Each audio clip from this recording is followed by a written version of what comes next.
नमो हरिहन्ताणं नमो सिद्धाणं नमो आयरीयाणं नमो वञ्चायाणं नमो लोये सवसाहुणम्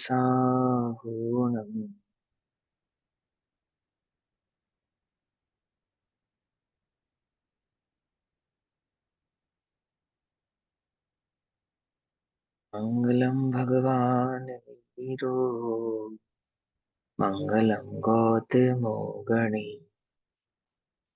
मङ्गलं कुन्दकुन्दार्यो जैनधर्मोऽस्तु मङ्गलम् सर्वमङ्गलमाङ्गल्यं सर्वकल्याणकारकं प्रधानां सर्वधर्माणां जैनं जयतु सा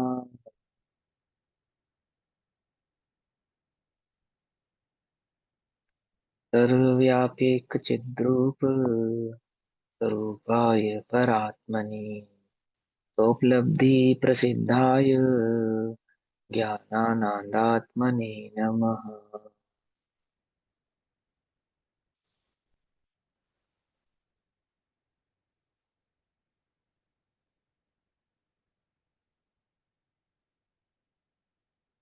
हमारी दोपहर कालीन कक्षा का विषय चल रहा है श्री प्रचन सारजी ग्रंथ।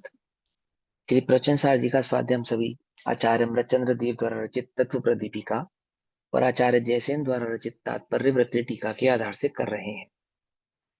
ज्ञान स्वभाव की चर्चा चल रही है। ज्ञान के प्रज्ञापन ज्ञान तत्व प्रज्ञापन के अंतर्गत ज्ञान स्वभाव की चर्चा करते समय आचार्य हमको समझा रहे हैं। आचार्य देव कहते हैं कि ज्ञान ज्ञेय को जानता है, यह ज्ञान का स्वभाव है।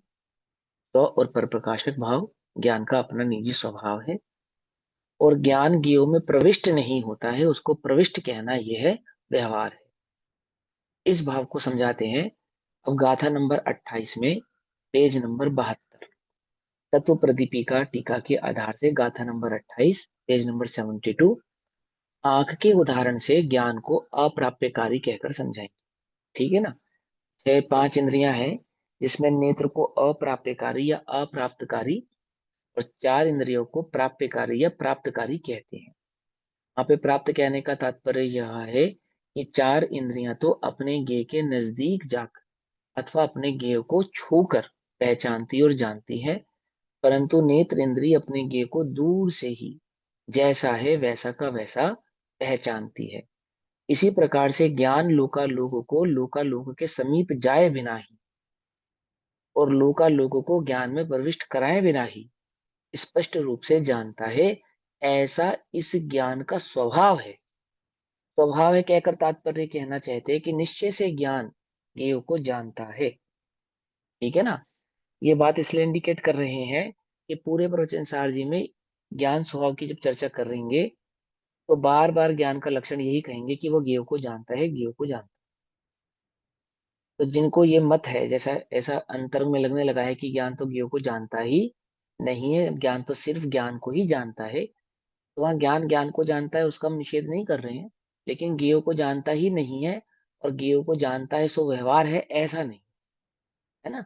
ज्ञान ज्ञेय को निश्चय से जानता है, ज्ञेय में प्रविष्ट होकर जानता है, ऐसा कहना व्यवहार है। एक समझ में आती है बात, नहीं समझ में आती? हाँ। तो देखो गाथा पढ़ते हैं, गाथा नंबर 28। अब ज्ञान और ज्ञेय के परस्पर गमन यानी कि टू गो, एक दूसरे में प्रवेश का निषेध करते हैं। ज्ञान को दो संज्ञा प्राप्त है, एक टू नो की संज्ञा प्राप्त है, एक टू गो की संज्ञा प्राप्त है। टू नो निश्चय से और टू नो को टू गो कहना ये व्यवहार से, ये बात समझा रहे हैं यहाँ पर। तो प्रचन सार जी में ज्ञान को जानने का निषेध नहीं कर रही हैं, ज्ञान का ज्ञेय में और ज्ञेय का ज्ञान में प्रविष्ट होने का निषेध कर रहे हैं। और निषेध भी एक देश निषेध कर रहे हैं, संपूर्ण निषेध नहीं कर रहे हैं। अर्थात वो कह रहे हैं कि ऐसा कहने में कोई आपत्ति नहीं कि ज्ञान ज्ञेय में चला गया और ज्ञेय ज्ञान में आ गई। ज्ञान को ज्ञेयगत कहना और ज्ञेय को ज्ञानगत कहना ये व्यवहार का कथन है। समझ में बात नहीं? समझ में ऐसा कह रहे हैं। सर्वथा निषेध कर दिया हो ऐसा नहीं, हम ऐसा कह सकते हैं, उसमें क्या आपत्ति है? हाँ, तुम ऐसा स्वभाव मत समझ लेना कि ज्ञान ज्ञेय में जाता है और ज्ञेय ज्ञान में आते। कहने का निषेध नहीं, होने का निषेध है। हमने ज्ञान को ज्ञेयगत होने का निषेध किया था, तुमने जानने का ही निषेध कर दिया। क्या कहा?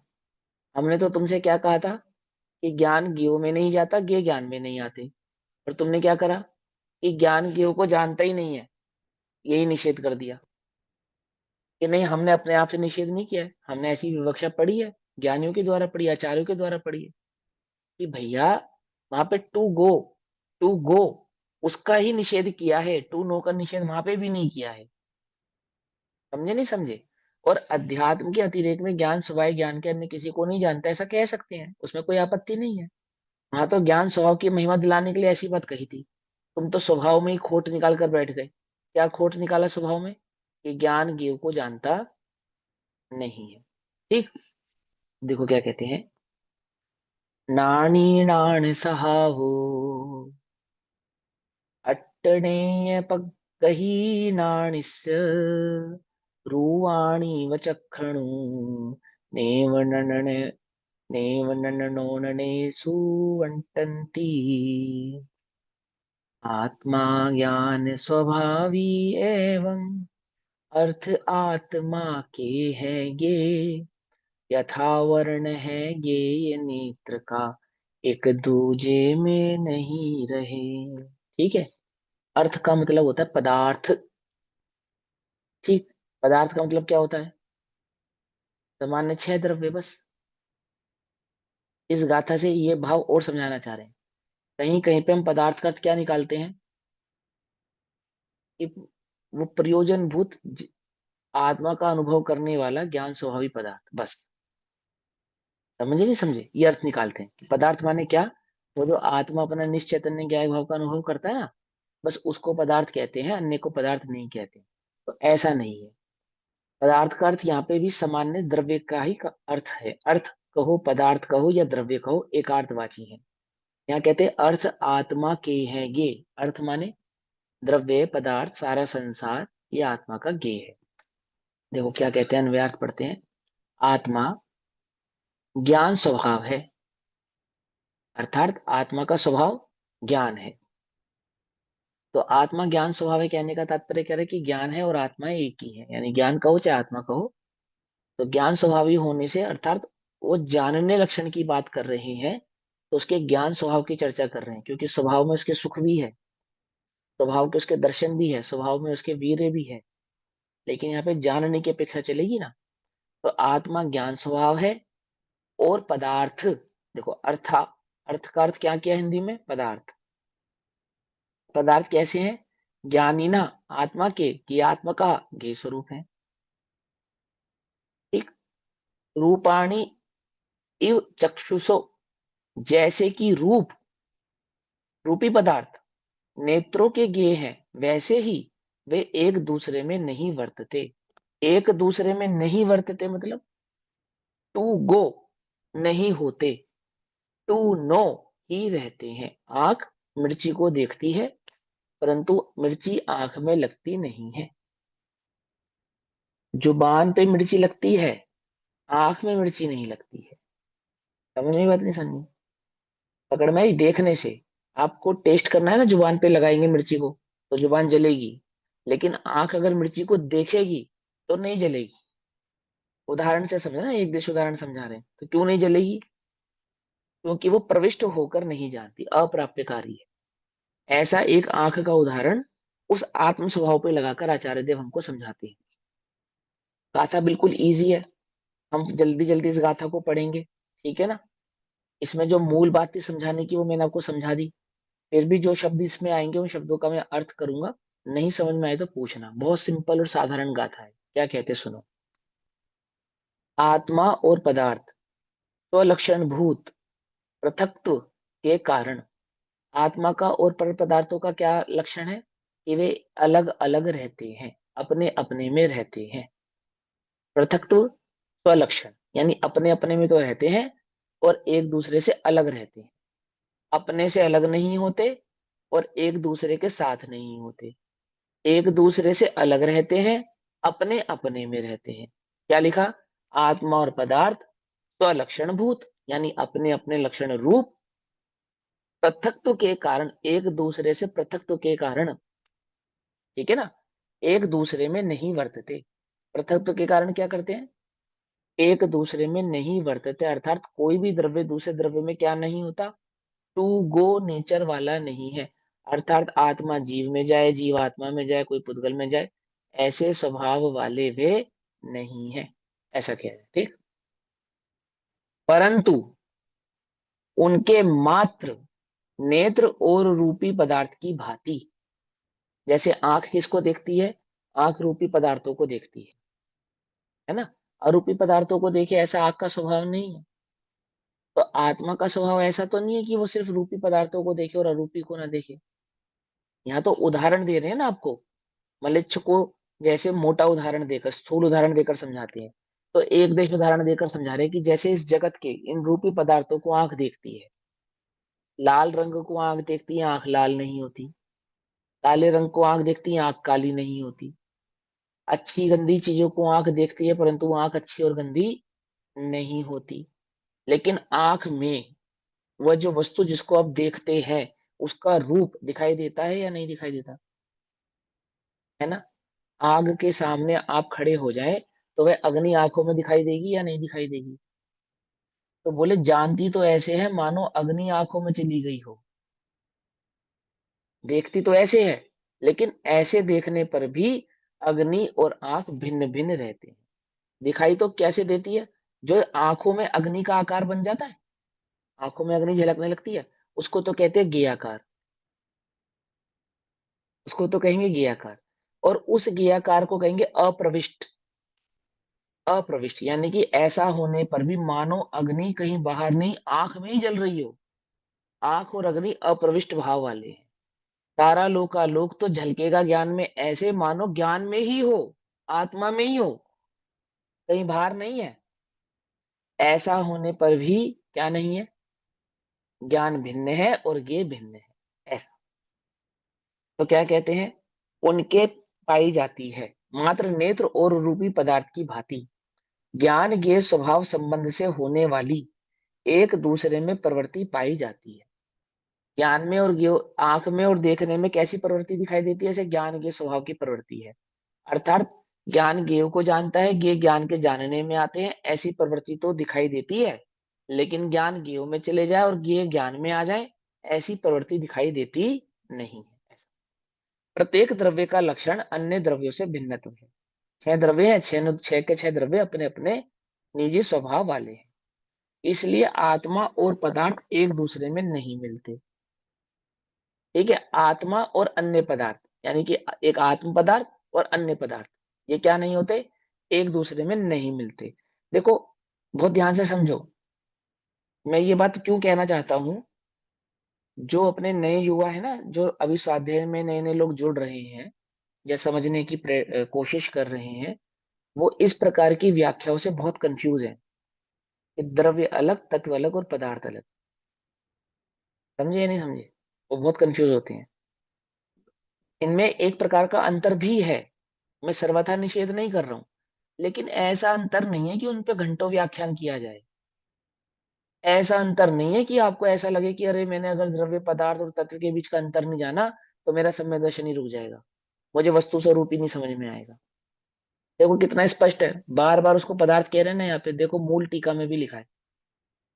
मूल गाथा में आचार्य अमृतचंद्र देव की टीका छोड़ो, आचार्य कुंद कुंद देव की गाथा में उसको अर्थ कहा है। समझे या नहीं समझे क्यों कह रहा हूँ, ये घंटों व्याख्यान करने की आवश्यकता नहीं है। और हम, प्रश्न आता है मेरे पास, आप लोगों में से कुछ लोग प्रश्न करते हैं, वो तत्व और द्रव्य के बीच को कैसे अर्थ समझेंगे, अर्थ और पदार्थ के बीच का अर्थ कैसे समझेंगे, द्रव्य और पदार्थ को भिन्न भिन्न कैसे समझेंगे, क्या समझना है, किसने कहा भिन्न है? आचार्य ने तो ऐसी कोई बात नहीं कही। और अगर भिन्न होता ना, और इतना जरूरी होता, तो एक परमागम इसी बात के लिए लिखा जाता जिसमें द्रव्य, पदार्थ और तत्व के बीच की भिन्नता बतलाई जाती। समझ में आई बात नहीं समझ, द्रव्य को समर्पित आगम लिखे गए हैं, पता, गुण और पर्यायों को समर्पित आगम लिखे गए हैं, लेकिन द्रव्य, पदार्थ और तत्व को समर्पित आगम नहीं लिखे गए हैं। समझ में आई बात नहीं समझ में, क्या कहना चाहता हूँ मैं। वो इतना बड़ा विशेष भाव नहीं है कि अपने को लगे कि पदार्थ अलग है, द्रव्य अलग है, तत्व अलग है। नहीं समझा तो कुछ काम ही नहीं होगा हमारा। एक अर्थवाची है, बस ये समझ लो आप। देखो स्पष्ट लिखा, क्या लिखा? प्रत्येक द्रव्य का लक्षण अन्य द्रव्यों से भिन्नत्व है, पहले तो ये लिखा। फिर क्या लिखा? इसलिए आत्मा और पदार्थ एक दूसरे में नहीं मिलते। तो द्रव्य भिन्न होने से पदार्थ क्यों नहीं मिलते? द्रव्य नहीं मिलते ना, ऐसा कहते थे ना, है? कोई बात समझ में नहीं? अंतर है, लेकिन ऐसा अंतर नहीं है कि तुम्हें उसमें बहुत दिमाग लगाना पड़े। बस ये इतना समझो। किंतु आत्मा का ज्ञान स्वभाव है और पदार्थों का ज्ञेय स्वभाव है। ठीक है? आत्मा का ज्ञान स्वभाव है और पदार्थों का ज्ञेय स्वभाव है। अब इसमें एक चीज हमें समझनी है, यहां सीखेंगे, आगे अप्लाई हो जाएगी। क्या? कि ज्ञेय स्वभाव सिर्फ पदार्थों का है, आत्मा का नहीं है। ये अन्य पदार्थों का तो मात्र ज्ञेय स्वभाव है, और आत्मा का ज्ञान स्वभाव भी है और ज्ञेय स्वभाव भी है। क्या कहा? अन्य पदार्थों का तो मात्र ज्ञेय स्वभाव है, लेकिन आत्म ऐसा पदार्थ है जिसका ज्ञान स्वभाव तो है ही, लेकिन उसका ज्ञेय स्वभाव भी है। अब किसकी अपेक्षा से ज्ञेय स्वभाव है? कि जब आत्मा जैसे अन्य पदार्थों को जानता है, ऐसे अपने को भी जानता है। और अन्य आत्मा भी तो इस आत्मा को जानते ही नहीं जानते हैं। तो इसका विश्लेषण करते समय आगे समझाएंगे, अन्य ग्रंथों में भी समझाएंगे कि मेरे लिए तो मैं आत्मा हूं, अन्य सभी आत्मा परद्रव्य होने से पुद्गल ही समझ लो, या अजीब ही समझ लो, अजीब ही है। एक तो ये समझाएंगे, लेकिन यहाँ पे स्पेशल जाकर आगे एक बात को आपको स्पेशल समझाएंगे कि हम सिर्फ उस गेय का निषेध कर रहे हैं जो पर है। यानी कि उस गेय का निषेध नहीं कर रहे हैं जैसे आत्मा अपने को जानेगा, तो अपने को जानेगा तो मैं भी गेय हो जाऊंगा ना मेरे लिए, क्योंकि जो जानने में आए वो गेय है। तो अपने को छोड़कर, निज चैतन्य ज्ञायक भाव को छोड़कर अन्य सभी पर द्रव्यों को गेय भाव से जानता है, ऐसा कहेंगे यहाँ पर आगे जाके। तो क्या समझना चाहिए? कि अन्य सभी पदार्थ गेय हैं, यानी कि जो अन्य पांच द्रव्य हैं उनमें तो ज्ञान शक्ति है ही नहीं। और जो मैं निज चैतन्य ज्ञायक भाव हूं, मेरे पास ज्ञान शक्ति तो है, इसलिए मैं ज्ञान तो हूं ही, लेकिन मुझमें ज्ञेय तो भी है, अर्थात मैं स्वयं को जानूं, ऐसा भी मेरे अंदर एक गुण है। तो ज्ञान भी हूं और ज्ञेय भी हूं। समझ में बात नहीं? समझ में? लेकिन यहाँ पे किस ज्ञेय की बात नहीं चल रही है? मुझ ज्ञेय की बात नहीं चल रही है, बाकी सभी ज्ञेयों की बात चल रही है। ठीक है ना?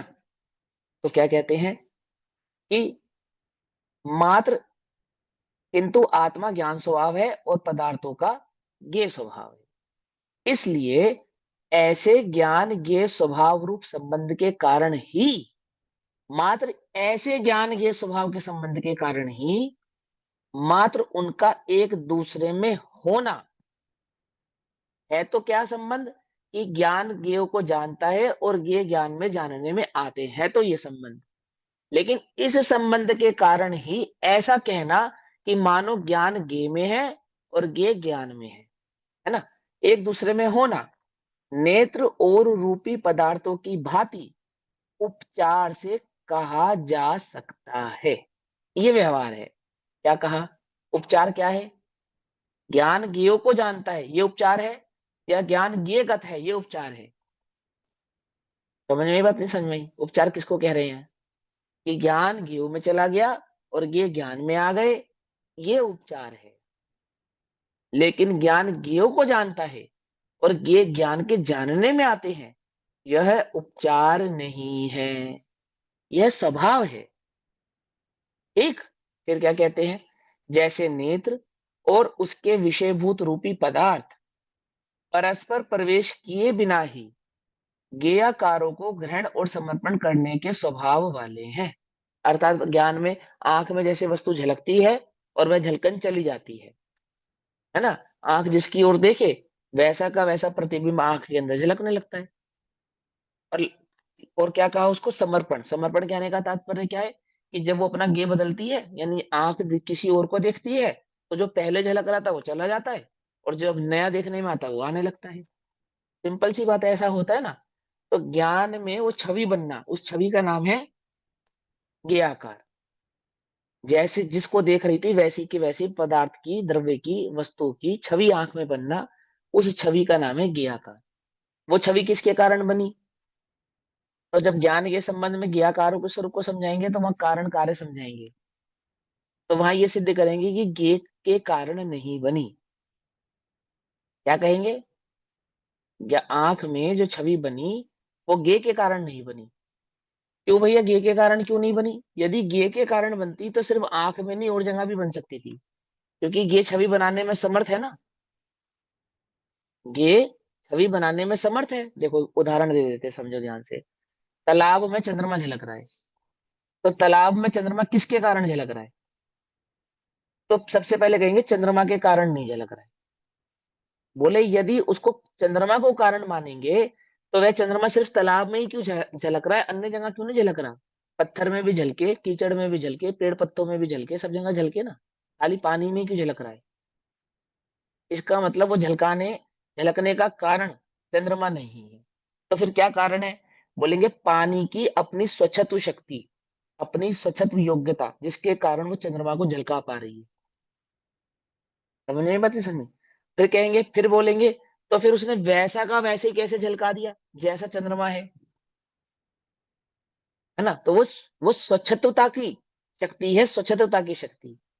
और वह वैसा का वैसा जाने, कैसा का कैसा, जैसा का जैसा पदार्थ है वैसा का वैसा जाने, ऐसी उसकी योग्यता है, ऐसी उसकी शक्ति है, ऐसा उसका स्वभाव है। समझे?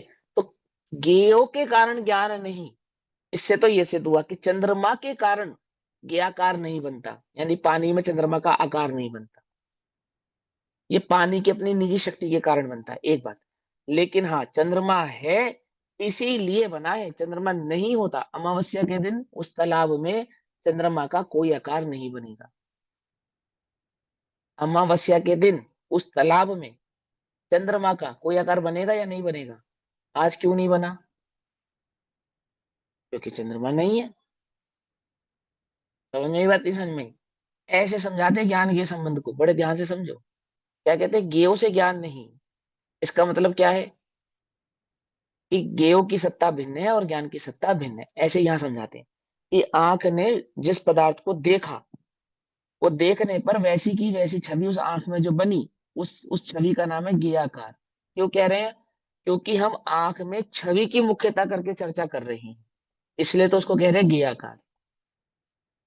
ठीक। जब हम ज्ञेय की मुख्यता से चर्चा कर रहे हैं ना, तो ज्ञेयाकार। और जानने की मुख्यता से चर्चा करेंगे तो ज्ञानाकार, जब हम ज्ञान की बात करेंगे। है कोई मुश्किल इसके अंदर? इतना सरल है, लेकिन उसको इतना मुश्किल बना रखा है ना कि बस पूछो मत। बहुत इजी है। क्या कहते हैं देखो, प्रवेश किया बिना ही ज्ञेयाकारों को ग्रहण और समर्पण करने के स्वभाव वाले हैं आंख और पदार्थ। आंख में ये वस्तु प्रवेश हुए बिना ही आंख के अंदर इस वस्तु की छवि ज्यों की त्यों झलकेगी, और जब आंख अपना विषय बदलेगी तो वस्तु के समर्पण, यानी कि जो छवि पहले झलक रही थी वो नहीं झलकेगी। समझे या नहीं समझे? आंख में ही प्रवेश पा जाती तो कहाँ जाती? ये अगर आंख में प्रवेश पा जाती तो कहाँ जाती? बोलो। आंख में प्रवेश नहीं पाया इसने, इसलिए समर्पण भी है। आगे बात समझ में नहीं? समझ में आई? यानी कि विषय बदलने पर आंख ज्यों की त्यों रहती है और विषय बदल जाता है, समर्पण भी हो जाता है। ठीक। तो क्या कहते हैं, उसी प्रकार आत्मा और पदार्थ एक दूसरे में प्रविष्ट हुए बिना, प्रवेश किए बिना, एक दूसरे में घुसे बिना ही समस्त ज्ञेयाकारों के ग्रहण और समर्पण करने के स्वभाव वाले हैं। समझ में बात? ज्ञेयों का भी समर्पण होता है। समर्पण होता है मतलब वो ज्ञेय का ज्ञान में बदल जाना, उसको कहते हैं समर्पण। समझ में बात? और क्या कहते हैं, प्रविष्टता को क्या कह रहे हैं यहाँ पे? प्रविष्ट हुए बिना ही समस्त ज्ञेयाकारों के ग्रहण। ग्रहण का अर्थ क्या है? कि ज्ञान का ज्ञेय को जैसा ज्ञेय है वैसा का वैसा जानना, यह है ग्रहण। और ज्ञान से ज्ञेयों का बदल जाना, ज्ञान में ज्ञेयों के अभाव रूप होने पर ज्ञान में भी ज्ञेयों का अभाव हो जाना, और ज्ञेयों का सद्भाव होने पर ज्ञेयों का भी सद्भाव हो जाना। तो ज्ञान में ज्ञेयों का जानना तो ग्रहण हुआ, और ज्ञेयों का चले जाना तो वह समर्पण हुआ। जाना ग्रहण, और जानकर फिर विषय बदल गया तो जो चला गया वो क्या हो गया? समर्पण हो गया। ऐसा कह रहे हैं। उसी प्रकार ज्ञेयाकारों के ग्रहण और समर्पण करने के स्वभाव वाले। जिस प्रकार आंख रूपी पदार्थों में प्रवेश नहीं करती और रूपी पदार्थ आंख में प्रवेश नहीं करते, तो भी आंख रूपी पदार्थों के ज्ञेयाकारों के ग्रहण करने जानने के स्वभाव वाली है। कैसी स्वभाव वाली? जानने के स्वभाव वाली तो है ही, लेकिन ज्ञेयाकारों को ग्रहण करने के स्वभाव वाली भी है। ये भी क्या कह रहे हैं? कुछ बात समझ में आ रही है, नहीं आ रही है? देखो, मन का भी उदाहरण दे सकते थे, पर मन का उदाहरण नहीं दिया, ज्ञान आंख का उदाहरण दिया। मालूम क्यों दिया? क्यों दिया? देखो सुनो, मैं अब आंख बंद करके मेरे अपने मन में किसी की भी छवि बनाऊं, बना सकता हूं या नहीं बना सकता हूं? बना सकता हूं ना। लेकिन उस छवि को मैं तो जान सकता हूं, तुम नहीं जान सकते। लेकिन मेरे आंख में अगर ये पेंसिल दिख रही है, तो पेंसिल को तो मैं देख ही सकता हूं, पर मेरी आंख में ये पेंसिल की छवि तुम देख सकते हो या नहीं देख सकते? बोलो, देख सकते हो ना? यदि तुम मेरे समीप खड़े होते, तो मेरी आंखों में इस पेंसिल की छवि को देख पाते या नहीं देख पाते? देख पाते ना। पर मेरे मन की बात को तुम देख पाते या नहीं देख पाते? नहीं देख पाते ना। आंख का उदाहरण बड़ा सोच समझ के दिया आचार्य ने। बहुत गजब का उदाहरण है। क्या समझाते हैं? देखो, आंख ने सिर्फ पेंसिल को जाना नहीं, आंख ने सिर्फ पेंसिल को देखा नहीं, इस पेंसिल की छवि भी बनाई है आंख के अंदर। दो बातें कह रहे हैं वो। क्या कह रहे हैं? एक तो पेंसिल को देखा आंख ने, तो सिर्फ देखा ही नहीं है, ये एज इट इज एक छवि भी बनी है आंख के अंदर, जिसे तुम भी देख सकते हो। पकड़ में ही बात? नहीं पकड़ में ही? आंख ने पेंसिल देखी तो देखी, प्लस छवि भी बनाई, यानी कि ज्ञेयाकार। तो ज्ञान का ज्ञेयों के जानने के संदर्भ में ज्ञेयाकार भी एक इंपॉर्टेंट लेसन है। तो जानना तो इंपॉर्टेंट लेसन है ही। तो देखो क्या कहते हैं, आंख में प्रवेश नहीं करते तो भी आंख रूपी पदार्थों के ज्ञेयाकारों के ग्रहण करने। क्या कहा? ध्यान से समझना इस लाइन को। फिर बोलता हूं, रूपी पदार्थों के ज्ञेयाकारों के ग्रहण करने, ये बात तो अलग से बताई। जानने के स्वभाव वाली है, ये बात और बताई। दो बातें बोली। एक तो देखने के स्वभाव वाली है ही, प्लस ज्ञेयाकारों को ग्रहण करने, यानी कि वैसी की वैसी छवि आंख में बनाए, ऐसे दो स्वभाव वाली है। बोले ज्ञान भी ऐसा ही है। सिर्फ पदार्थ को जाने, लोक को जाने, ऐसा ही नहीं है। कैसा जानता है? कि लोकालोक उस ज्ञान में झलक जाए, ऐसा जानता है। पकड़ में आई बात? नहीं पकड़ में आई? वो ज्ञान, वो जो लोक है, उस ज्ञान के भीतर ऐसा लगता है मानो पूरा लोक ही ज्ञान में प्रवेश पा गया हो। मानो ये पेंसिल आंख में ही चली गई हो, ऐसे दिख रही है कि आंख में ही है पेंसिल, आंख में नहीं है। लेकिन दर्पण में ही है वस्तु, लेकिन दर्पण में नहीं है। दर्पण का उदाहरण क्यों नहीं दिया? क्योंकि दर्पण अरू वो है ना, अजीब है ना। उसमें जानना कैसे सिद्ध करते? आंख में छवि बनाने की योग्यता भी थी और देखने की भी योग्यता थी। ऐसी दो योग्यताएं थी, इसलिए आंख का उदाहरण लिया। तो ज्ञान पदार्थ को जानता है, ये बात तो पक्की है। लेकिन कैसे जानता है? मानो वह पदार्थ उस ज्ञान में प्रवेश पा गया हो, ऐसे जानता है। आ रही है बात समझ में? नहीं आ रही है? ऐसा होने पर भी, जानने पर भी, ऐसे जानने पर भी कि मानो प्रवेश पा गया हो, प्रविष्ट होते नहीं है, ये समझाना है। तब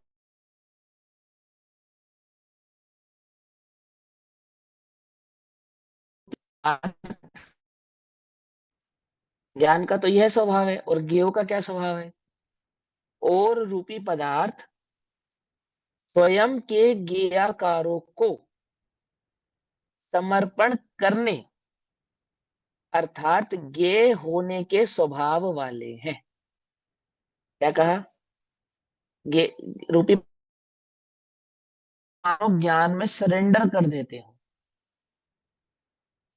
रूपी पदार्थ कैसे हैं? मानो वे ज्ञान में सरेंडर करते हो। कैसे सरेंडर कर देते हो? कि मानो वे ज्ञान में ही चले गए हो, ज्ञान के भीतर ही प्रवेश पा गए हो। क्योंकि अंश मात्र भी नहीं बचता ना ज्ञान से उनका, द्रव्य तो बचता ही नहीं, गुण भी नहीं बचते। और पर्याय का अंश मात्र भी ज्ञान से बचता नहीं है। पूरा ज्ञान तो समस्त जानता है, भूत भविष्य वर्तमान सबको जान लेता है। तो क्या कहते हैं कि ज्ञेयों का कैसा स्वभाव है, मानो उन्होंने ज्ञान के समक्ष सरेंडर कर दिया हो। कैसा सरेंडर कर दिया हो कि अपना अंश मात्र भी छुपाया नहीं, जो के त्यों ज्ञान में ही प्रवेश पा गए हो, ज्ञान के भीतर ही चले गए हो। ऐसा उनका स्वभाव है जानने में आने वाले ज्ञेय पदार्थों का। रूपी पदार्थ स्वयं के ज्ञेयाकारों को समर्पण करने अर्थात ज्ञेय होने के स्वभाव वाले। उसी प्रकार आत्मा भी पदार्थों में प्रवेश नहीं करता और पदार्थ आत्मा में प्रवेश नहीं करते, तो भी आत्मा पदार्थों के समस्त क्रियाकारों को ग्रहण कर लेने जान लेने के स्वभाव वाला है। ठीक है ना। और पदार्थ स्वयं के समस्त क्रियाकारों को अर्पण कर देने अर्थात ज्ञात होने के स्वभाव वाला है। एक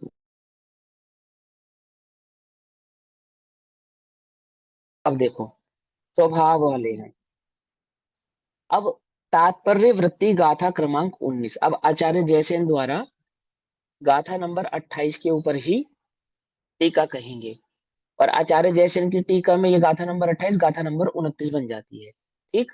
तो क्या कहते हैं यहाँ पर आचार्य जैसे, अथ ज्ञानम ये समीपे न गच्छति निश्चिनोति।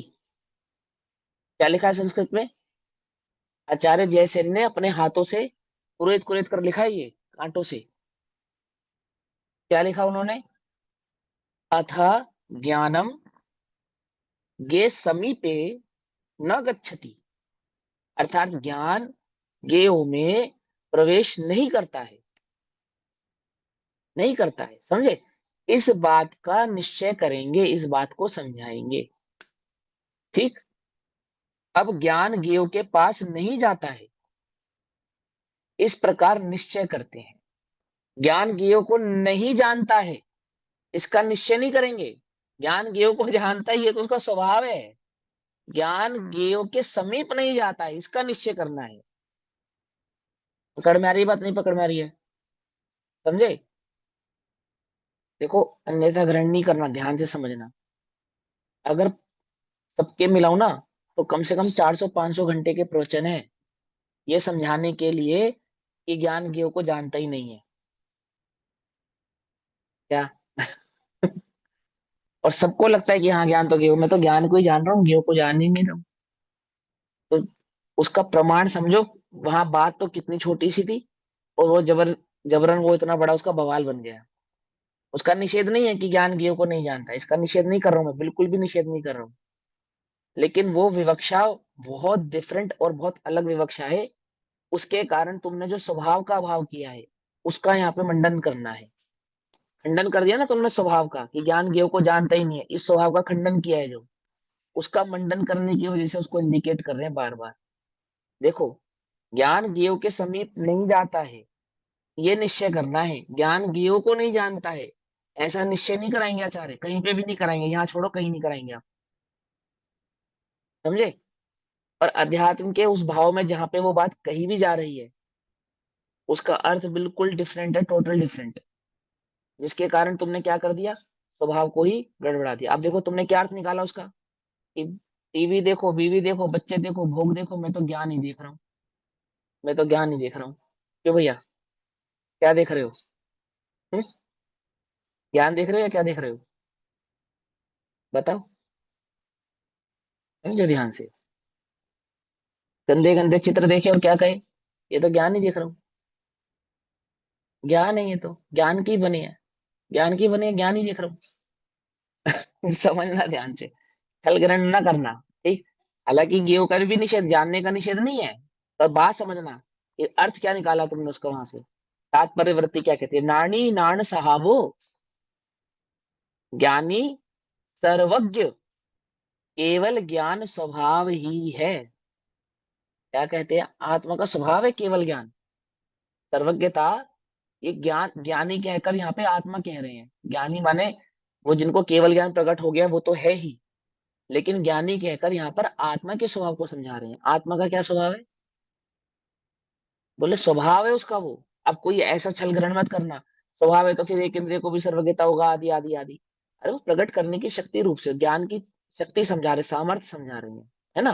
क्योंकि यहाँ पे प्रमुखता केवलियों की है, अरिहंतों को मुख्य करके ही चल रहा है ना प्रवचन सार। प्रवचन सार माने दिव्य ध्वनि में खिरी हुआ वस्तु स्वरूप। तो वो दिव्य ध्वनि में जो वस्तु स्वरूप खिरा है, वो दिव्य ध्वनि किसके आधार से खिरी है? केवल ज्ञान के आधार से खिरी है। सीधी सी बात है। वो तो केवल ज्ञान, वो केवलियों को जो केवल ज्ञान है, वो जो तुम्हें भी प्रकट होगा, वो जो शुद्धोपयोग का फल है, उसका स्वरूप समझा रहे हैं। कैसा है?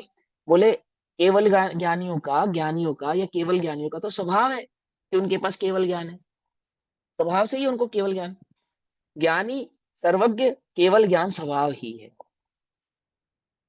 अट्ठ पेयपक गहीर्णानिस्य, तीन लोक एवं तीन कालवर्ती, तीन लोक एवं तीन कालवर्ती पदार्थ ये रूप ही है, ज्ञान रूप नहीं। क्या कहते हैं? तीनों लोक और तीनों लोकों की समस्त पर्याय, जब कहते हैं तीन कालवर्ती, तो तीन कालवर्ती का मतलब क्या हुआ? पर्याय। क्या है? वे सब ज्ञान में जानी तो जाती हैं, परंतु ज्ञान में प्रवेश नहीं करती हैं। और ज्ञान उनको जानता तो है, परंतु उनमें प्रवेश नहीं करता है। कितना स्पष्ट लिखा है। और देखो, तीन कालवर्ती कहने से सर्वज्ञता की भी सिद्धि कर रहे हैं, कर्मबद्धता की भी सिद्धि कर रहे हैं, और जाने क्या क्या सिद्धि कर रहे हैं। मैं तो कर्मबद्धता की सिद्धि करे तो कितना गजब है। देखो क्या कहते हैं, तीन लोक एवं, देखो, जगत त्रय काल त्रयवर्ती पदार्था ये आत्मका एव भवंती न च ज्ञानात्मका। देखा ना, संस्कृत में स्पष्ट लिखा है कि तीन लोक एवं तीन कालवर्ती पदार्थ ये रूप ही है, जानने में आते हैं, परंतु ज्ञान रूप नहीं है, अर्थात ज्ञान में प्रवेश नहीं करते हैं। ऐसा। ठीक। प्रश्न, किसके ज्ञेय रूप है? उत्तर, ज्ञानी के ज्ञेय रूप है। किसके ज्ञेय रूप है? बोले उस सर्वज्ञ के, उन ज्ञानियों के ज्ञेय रूप है, वे जानते हैं उनको। अच्छा। ज्ञानी और पदार्थ अन्योन्य परस्पर एक पने से नहीं परिवर्तित हैं, अर्थात ज्ञान ज्ञेयों में और ज्ञेय ज्ञानों में प्रवेश नहीं करता है। एक बात तो ये समझ लो। और ज्ञान की प्रवृत्ति ज्ञेयों के कारण नहीं होती, और ज्ञेयों की प्रवृत्ति ज्ञान के कारण नहीं होती। क्या कह रहे हैं? सत्ता भिन्न है दोनों की। ज्ञान परिवर्तित है, बोले हाँ परिवर्तित है। किसके कारण? ज्ञेयों के कारण नहीं परिवर्तित। और ज्ञेय परिवर्तित है, बोले हाँ परिवर्तित है। किसके कारण? कि ज्ञान के कारण नहीं परिवर्तित है। जिस ज्ञान ने जिस ज्ञेय को जाना, जैसे सर्वज्ञ ने तो लोकालोक को ही जान लिया, तो ये पेंसिल है। तो क्यों पेंसिल है? क्योंकि मैं इसे पेंसिल जानता हूं इसलिए पेंसिल है, या ये पेंसिल है इसलिए मैं इसे पेंसिल जानता हूं? क्या उत्तर है आपका? दूसरा बोलता हूं, ये पेंसिल है इसलिए मैं इसे जानता हूं, या मैं इसे पेंसिल जानता हूं इसलिए ये पेंसिल है? क्या लगता है आपको? जल्दी जल्दी दो उत्तर, फटाफट। ये मतलब अरे अन्य बोलो। पदार्थ है ना सारे, मतलब पुद्गल और अन्य द्रव्य। अन्य द्रव्य तो दिखाई नहीं देते, पुद्गल द्रव्य जो दिखाई देता है, तो पुद्गल ही ले लिया ना सारा दोनों इसमें, अपेक्षा। एक तरीके से। आपने आपने क्वेश्चन सुना मैंने क्या पूछा आपसे?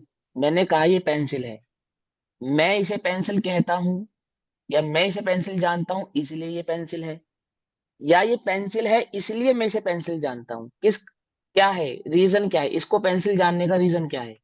दोनों की अपनी अपनी सत्ता है, दोनों हाँ की ठीक अपनी है, अपनी सत्ता है। ज्ञान की अपनी सत्ता वो है, तो ठीक है, पेंसिल की अपनी सत्ता है।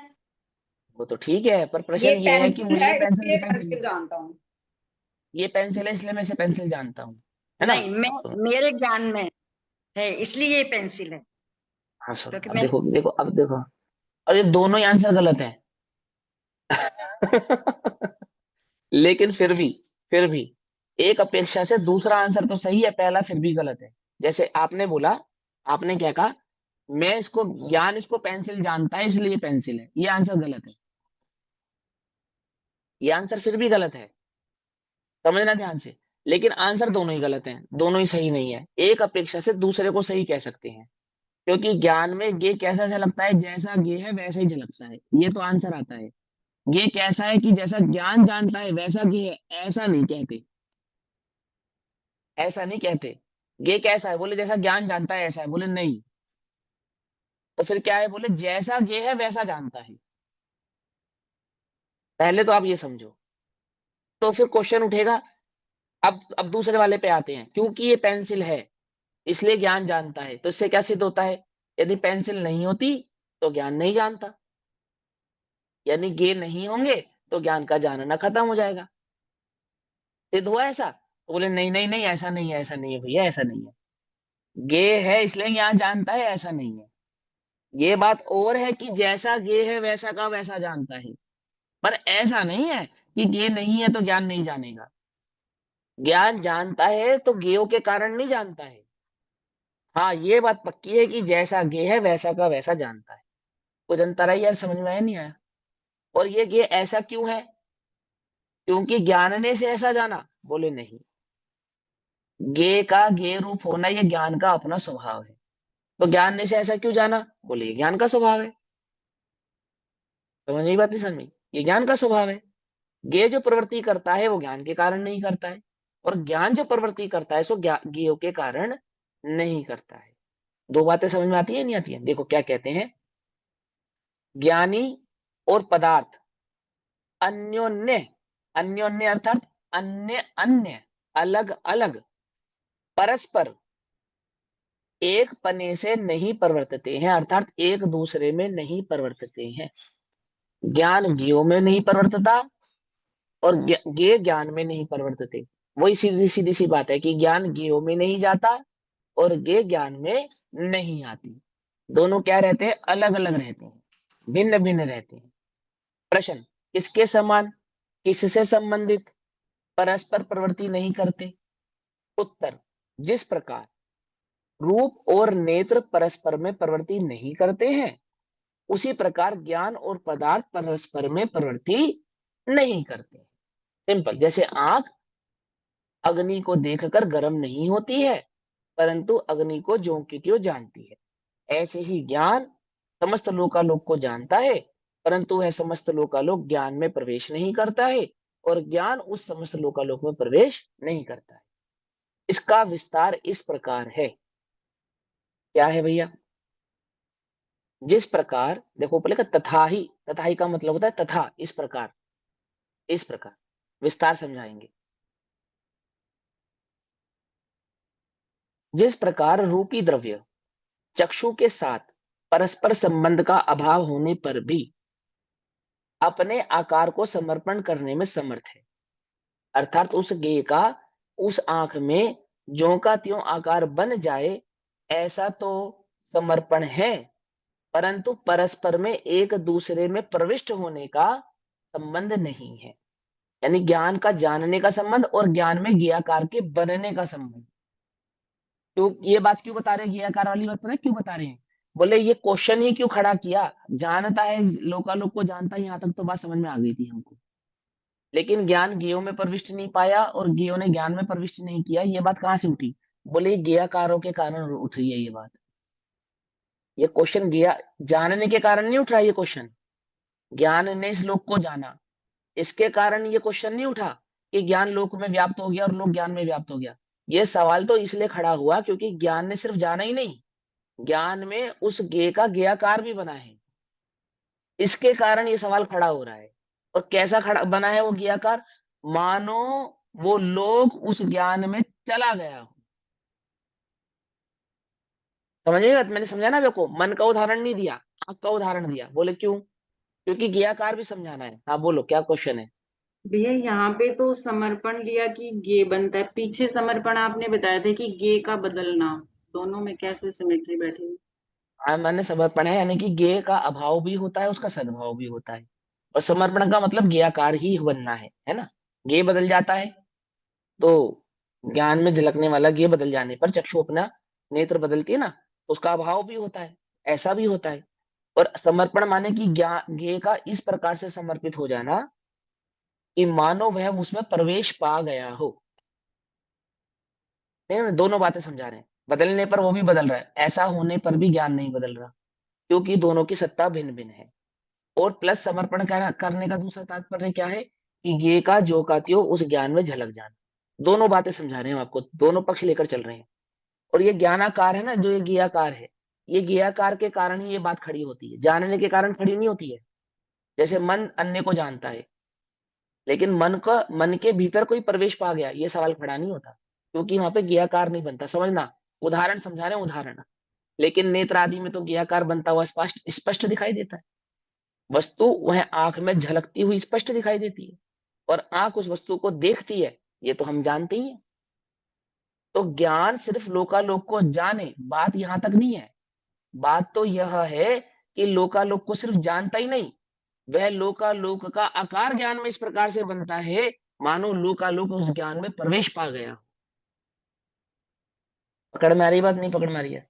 तो इसलिए यहाँ पे जानता है और ज्ञाकार, जानता है और ज्ञाकार, ऐसे दो भाव स्पष्ट कर रहे हैं बार बार। देखो क्या कह रहे हैं, विस्तार समझो उसका। विस्तार इस प्रकार है, जिस प्रकार रूपी द्रव्य चक्षु के साथ परस्पर संबंध का अभाव होने पर भी, इतनी बात समझ में आ गई? यानी कि आंख जिसको देखती है, उस देखने वाले पदार्थ का और आंख का आपस में क्या संबंध है? बोले संबंध तो कुछ भी नहीं है। क्या संबंध है? बोले कोई संबंध नहीं है। आंख देखती है, वो जो दिखता है उसको देखती है। संबंध क्या है उसका? संबंध कुछ नहीं है। अच्छा, ऐसा होने पर भी, संबंध नहीं होने पर भी क्या होता है? अपने आकार को समर्पण करने में समर्थ है। अर्थात आंख जिसको देखती है, वो पदार्थ कैसा दिखता है आंख में, कि आंख सिर्फ उसको देखे इतना ही नहीं, आंख में उसकी ज्यों की त्यों छवि और बन जाती है। पकड़ में ही बात, नहीं पकड़ में ही? वो पदार्थ किस प्रकार से झलकता है आंख के अंदर, कि आंख ने पदार्थ को देख भर लिया, उतनी सी बात नहीं है, छवि और बन गई। छवि और बन गई जैसी की तैसी। पानी, शक्कर ने जुबान को टच किया तो जुबान में मिठास तो आ गई, ये बात तो अलग है। लेकिन वो जुबान और शक्कर का ज्ञाकार भाव नहीं बनता है। लेकिन आंख बिना टच करे भी देख भी लेती है और ज्ञाकार भी बना लेती है। पकड़ में आ रही बात, नहीं पकड़ में आ रही? आंख का उदाहरण कैसा दे रहे हो आपको? अपने आकार को समर्पण करने में समर्थ है, और चक्षु भी उन आकारों के ग्रहण करने में समर्थ है। आकारों को ग्रहण करने में समर्थ है, अर्थात वैसा का वैसा आकार बनाने में आंख समर्थ है। उसी प्रकार तीनों लोक रूप गड्ढे में विद्यमान त्रिकालवर्ती पर्यायों से परिणमित पदार्थ ज्ञान के साथ, देखो इसमें केवली के क्रमबद्धता की भी सिद्धि हो गई। कि ज्ञान कैसे जानता है? तीनों कालों की पर्यायों को एक साथ जानता है। अर्थात जो पर्याय अभी घटित नहीं हुई है उसको भी जानता है, जो कार्य अभी हुआ नहीं है उसको भी जानता है। तुमने एक कर्म को बांधा और उसके कारण तुम नरक जाओगे, ये तो जानते ही है। लेकिन जो कर्म तुमने अभी नहीं बांधा है, बांधोगे, उसको भी जानते हैं। किस कारण से बांधोगे उसको भी जानते हैं। कैसे निर्जरित करोगे उसको भी जानते हैं। समझे या नहीं समझ में बात? ये समझा रहे हैं आपको। क्या कहते हैं कि त्रिकालवर्ती पर्यायों से परिणमित पदार्थ ज्ञान के साथ परस्पर प्रदेशों के संसर्ग का अभाव होने पर भी, अर्थात ज्ञेय ज्ञान में प्रवेश नहीं करते और ज्ञान ज्ञेय में प्रवेश नहीं करता, संसर्ग का अभाव होने पर भी क्या होता है? अपने आकार के समर्पण में समर्थ होते हैं। अर्थात मानो ज्ञान में ही प्रवेश पा गए हो, ऐसे झलकते हैं। ज्ञान ऐसे जानता है, जाने भर इतना ही नहीं है, इवन उनका ज्ञाकार रूप से ज्ञाकार भी बनाता है। ज्ञान में उनका ज्ञाकार भाव भी झलकता है। तो क्या कहते हैं कि मानो वे प्रवेश पा गए हों, ऐसे झलकते हैं। अखंड एक प्रतिभास में केवल ज्ञान भी उन आकारों को ग्रहण करने में समर्थ है, ऐसा भावार्थ है। अर्थात सिर्फ आंख में ऐसी शक्ति है ऐसा नहीं। क्या कहना चाहते हैं? वो केवल ज्ञान भी ज्ञेयों को कैसे जानता है? कि ज्ञेयाकारमय होकर जानता है। क्या कह रहा हूं? ज्ञान ज्ञेयों को कैसा जानता है? ज्ञेयाकारमय होकर जानता है। और ज्ञान ज्ञेय में कैसे झलकते हैं? कि ज्ञान ज्ञेय ज्ञान को समर्पित होकर झलकते हैं। अपने ज्ञेयाकारों को मानो उन्होंने ज्ञान को समर्पित कर दिया है, और ज्ञान ने मानो उन ज्ञान ज्ञेयाकारों को ग्रहण कर लिया है, ऐसा कह रहे हैं। पकड़ में बात? ऐसा इसके जानने का स्वभाव है। इतना गाढ़ा स्वभाव है, इतना प्रगाढ़ स्वभाव, जिसका तुम निषेध करो कि जानता ही नहीं। ज्ञान तो ज्ञेय को जानता ही नहीं। वो कह रहे ऐसा जानता है मानो ये ज्ञान में ही प्रवेश पा गए हो। ऐसा जानता है, तुम कह रहे हो जानता नहीं। हम कह रहे हैं ऐसा जानता है मानो दोनों एक दूसरे में प्रवेश पा गए हो। समझे? ऐसा जानता है लेकिन हाँ प्रवेश नहीं पाता, ये बात पक्की है। ठीक। अब आत्मा पदार्थों में प्रवृत्त नहीं होता, तथापि आत्मा पदार्थों में प्रवृत्त नहीं होता, अर्थात ज्ञान ज्ञों में प्रवृत्ति नहीं करता और ज्ञेय ज्ञान में प्रवृत्ति नहीं करते। तथापि जिससे उसका पदार्थ में प्रवृत्त होना सिद्ध होता है, उस शक्ति वैचित्र्य को प्रकट करते हैं। यानी ज्ञान की उस शक्ति के बारे में बतलाएंगे जिसके कारण ऐसा होता है कि बिना एक दूसरे में प्रवृत्ति किए बिना भी मानो ज्ञान में ये प्रवृत्त रहे हो ऐसा लगता है, और ज्ञान ज्ञेयों में प्रवृत्ति कर रहा हो ऐसा लगता है। प्रवृत्ति नहीं करते, जानता है लेकिन, है ना। यह भाव गाथा नंबर 29 में आचार्य देव हमको समझाएंगे। तो अभी समय हुआ, बाकी चर्चा हम कल करेंगे। तब तक के लिए सभी को जय जिनेन्द्र। ओम नमः सिद्धेभ्यः। निज निधि निज में बताई अनंत, उसके लिए जिनवाणी मां को वंदना शत। नमो